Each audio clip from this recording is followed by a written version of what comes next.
Jauh sebelumnya, Spanyol adalah satu kerajaan Islam dengan nama Andalusia. Sampai akhirnya, satu persatu kota-kota itu direbut oleh Spanyol, Cordoba, Sevilla, Jerez, pantai Mediterania dan lembah Ebro. Masih ada satu kota tersisa, satu benteng terakhir umat Muslim. Kota itu disebut Granada dan inilah kisahnya.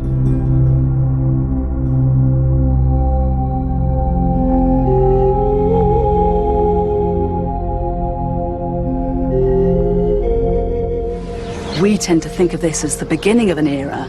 In fact, it's the climax of a forgotten chapter in European history.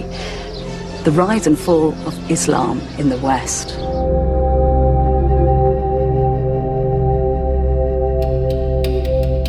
Granada, atau Emirat Al-Granata berdiri tegar di samping kerajaan Castilla dan Aragon.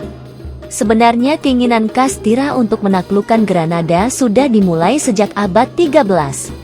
Keinginan ini dilatar belakangi oleh kepentingan politik dan agama. Keinginan ini berbuah menjadi semangat Reconquista, penaklukan ulang, menggantikan Convivencia atau hidup dengan Granada. Semangat ini melahirkan sekte besar yang bernama Sekte Maria. Tujuannya mempersembahkan tempat peribadatan Granada kepada perawan Maria dan orang-orang kudus. Ditambah lagi semangat perang salib juga telah menyulut hingga ke Spanyol.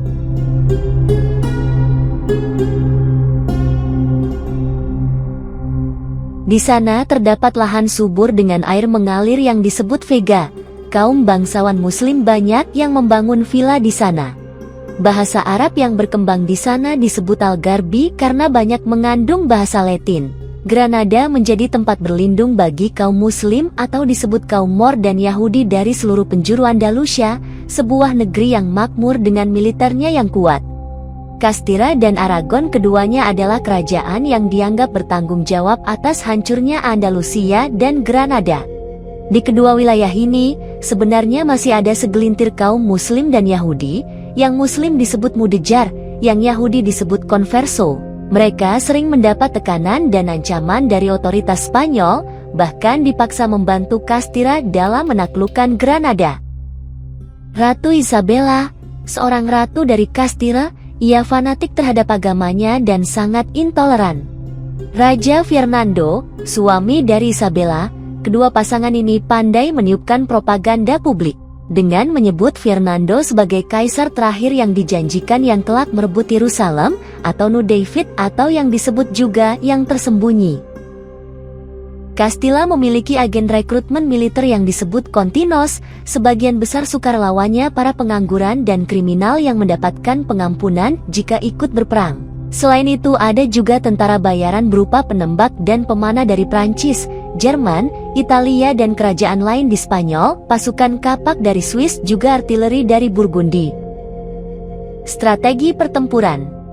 Berbeda dengan Castilla yang menyerang, Granada lebih memilih bertahan, karena saat itu keadaan politik Granada sedang risuh, menyusul pecahnya Granada menjadi kubu Boabdil yang pro Castilla dan kubu Al-Zagal yang anti Castilla. Hal ini diperparah dengan Kesultanan Mesir Mamluk atau Turki Ottoman yang tidak memberikan bantuan. Sementara beberapa benteng Granada telah bergeser jauh dari zona perbatasan dan wilayahnya yang tidak strategis. Hal yang bisa dilakukan adalah memanfaatkan kegesitan tentara Moor dengan cara memancing musuh ke pegunungan dan melancarkan perang gerilya maupun terbuka.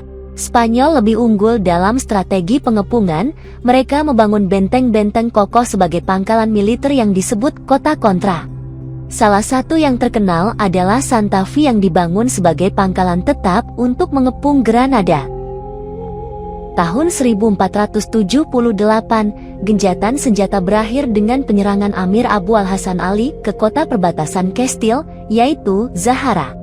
Peristiwa ini dibalas dengan penaklukan Alhama oleh Castilla. Serangan dibuka oleh komandan Ordo Escaladores yang bernama Juan Ortega. Ia berhasil mendirikan tangga menuju benteng dan membawa 3.000 infanteri dan 2.500 kavaleri masuk. Dalam tragedi ini tentara Moor dibinasakan oleh Castilla. Amir Abu Al-Hasan Ali mengirimkan pasukan dari Ronda untuk merebut Alhama, namun gagal. Fernando menjadi pemilik resmi Alhama atau disebut juga Granada. Tidak lama kemudian Málaga menyerah. Hamid al-Zagri yang tertangkap kemudian dipenjara, dicuci otak dan dikirim ke Roma untuk dijadikan pengawal paus. Keadaan semakin mencekam ketika Castilla mengizinkan acara arak-arakan yang membawa kepala orang-orang Moor. Nasib buruk menimpa pasukan Moor, mereka mengalami perlakuan kejam, terutama renegados, mereka menjadi sasaran hidup untuk permainan lempar tombak.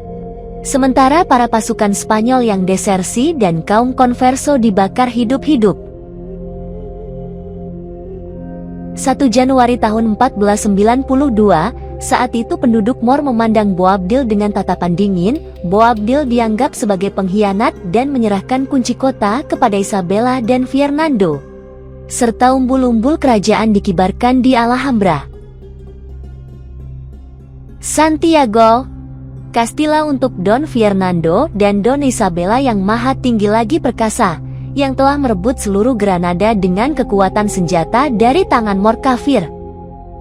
Ucap Boabdil, saat itu adalah hari terburuk dalam catatan sejarah Muslim, satu bencana yang paling mengerikan yang pernah terjadi dalam peradaban Islam.